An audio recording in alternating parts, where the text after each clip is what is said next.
পূজাটা কি জন্য করলাম? বিপদ আপদ দূর হওয়ার জন্য, ভাইয়ের মঙ্গলের জন্য। আচ্ছা আচ্ছা। সেন্দুর সেন্দুর কিসের জন্য মাখতেছেন? হ্যালো গাইস, তোমরা সবাই কেমন আছেন? আশা করি তোমরা ভালো আছেন, আমিও ভালো আছি। আজকে এসেছি আমি দীপক রানীর মায়ের পুজো দেখতে। এই পুজোটা করার উদ্দেশ্য একটাই, কারণ ভাই বোনকে কাপড় দিচ্ছে। কাপড় দিয়ে নাকি দিদিরা পূজায় বসেন ভাইয়ের মঙ্গল কামনার জন্য। ভিডিওটি ভালো লাগলে লাইক শেয়ার কমেন্ট করতে ভুলবেন না বন্ধুরা। প্লিজ একটু সাপোর্ট করবেন। আর এরকম পরবর্তী ব্লগ ভিডিও পেতে চ্যানেলটি সাবস্ক্রাইব করবেন। ব্লগটি লাস্ট পর্যন্ত ফার্স্ট অবধি দেখতে থাকুন, কোথায় কি হচ্ছে ভিডিওতে সম্পূর্ণ দেখাবো আমি তোমাদেরকে। কারণ একটা বিষয় হচ্ছে, এখানে যারা দর্শকরা এসেছেন, এখানকার মধ্যে একজন দর্শনার্থীকে মুখ থেকে শুনবো কোন কারণে এটা পূজা চলেছে, কারণটা কি, মূল উদ্দেশ্যটা কি, এখানকার পুজোটা করার কারণ কি?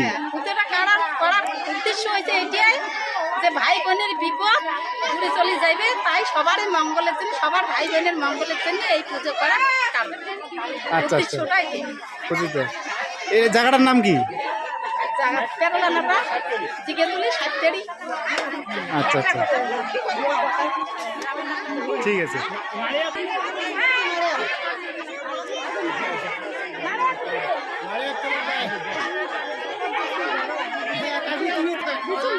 হচ্ছে না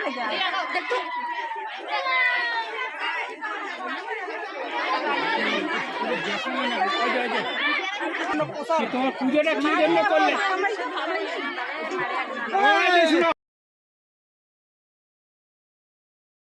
কি জন্য করলে?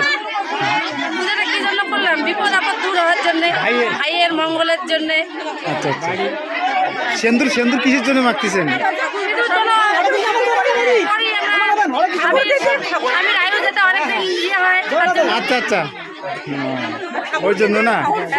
ঠিক আছে।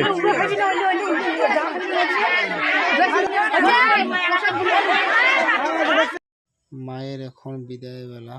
পুরো ভিডিওটা স্কিপ না করে পুরো ভিডিওটা দেখুন।